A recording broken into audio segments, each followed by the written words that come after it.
Hey guys, holy moly, it's windy.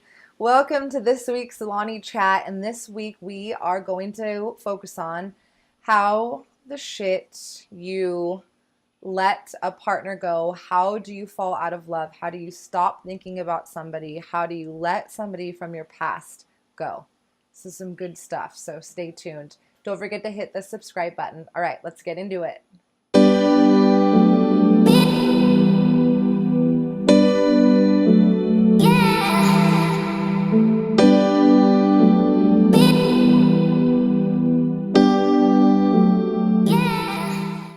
All right, let's get right into it because this is probably one of the hardest things for human beings. And it's not just people that we have a hard time letting go of, it's also things, it's also memories, it's also past experiences. But today we are going to focus on how you let go of somebody from the past. How do you fall out of love and how do you stop thinking about somebody? So here's like the golden nugget.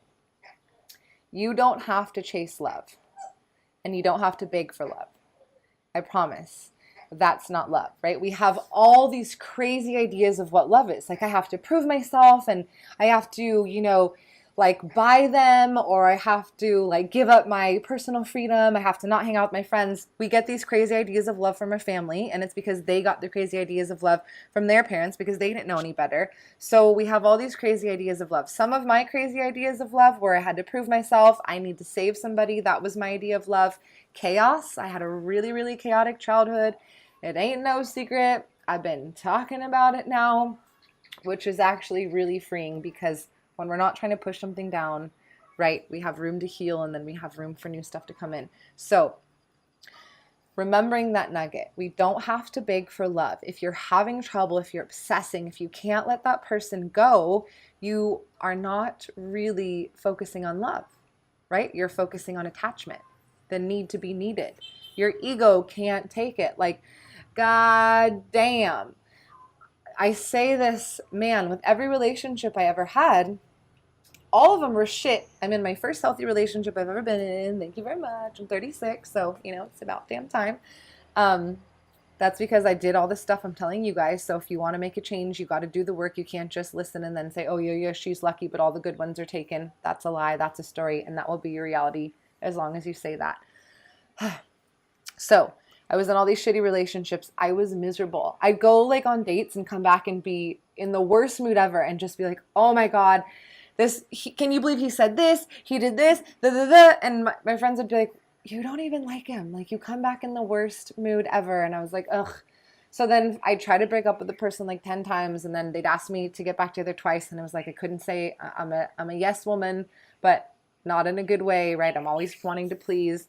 So finally I'd like end it and I'd break up and then I'd be obsessed and I'd be thinking about it and I'd have anxiety. And if they cheated on me, which happened a lot, I would be like, just couldn't get it out of my head. Why did they cheat on me? And I couldn't let it go.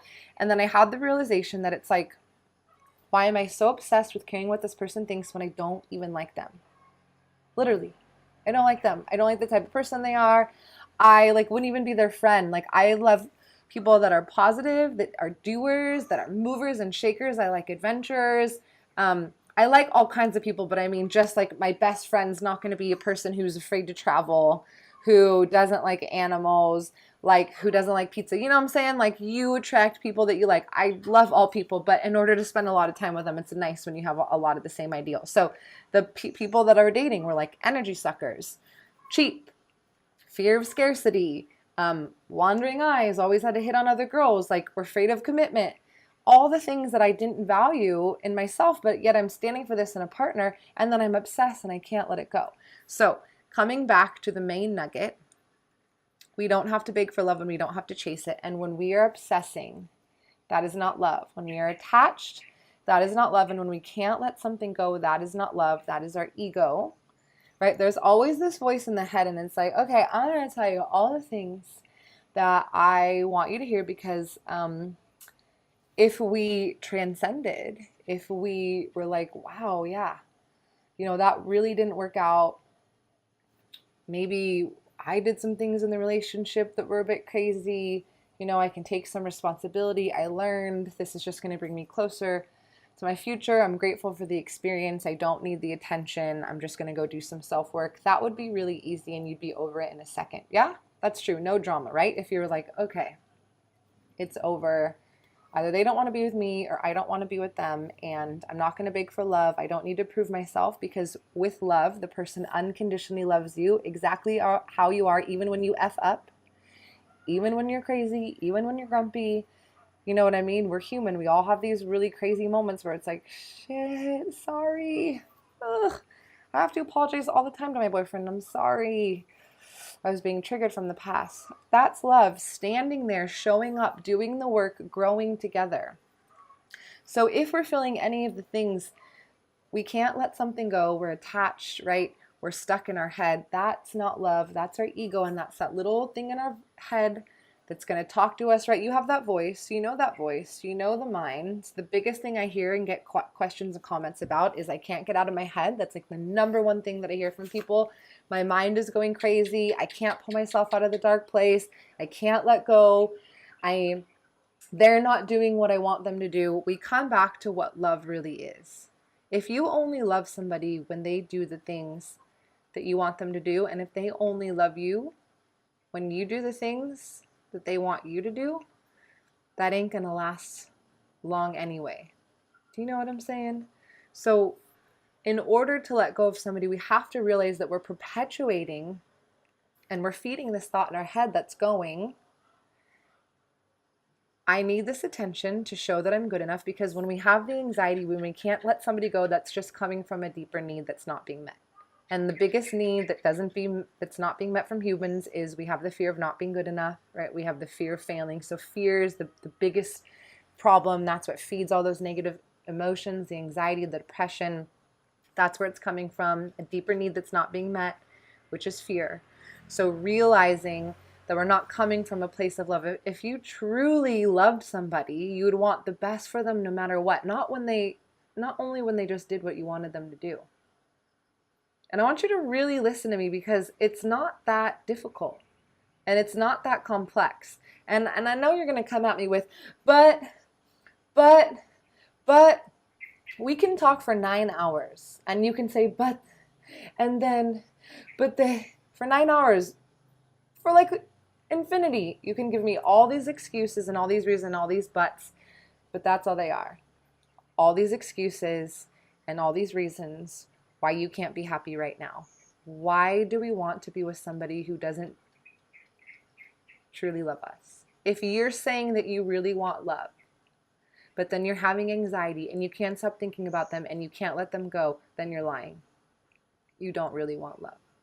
When I was desperate for partners and I needed to be needed and I just wanted to get married so bad, desperate, I got in the worst relationship of my life because I didn't want love. I said I did, but my actions just proved that I didn't want to be alone. And we're so much more comfortable in these states that we're not happy in, because that's a past from the pattern. So as long as we are doing this thing, if you're stuck in this place right now where you're obsessed and you can't let go of somebody and you have severe anxiety and you're severely depressed and you have all these reasons why, I know, I get it, I had 10 pages of reasons why too, then when you finally get over this person, it's going to happen again in your next relationship. I swear, I promise on everything. Because it's not the person that you're obsessed with. It's the need to be needed and the fear of not being loved. So until you actually go deeper and realize what the hell is that need? Why am I so desperate for a partner? What am I trying to fulfill inside? This will keep happening, because I guarantee you this ain't the first time. Right? And we're good at blaming. So if you're a victim, you have all these excuses and all the reasons why everybody else has messed you up.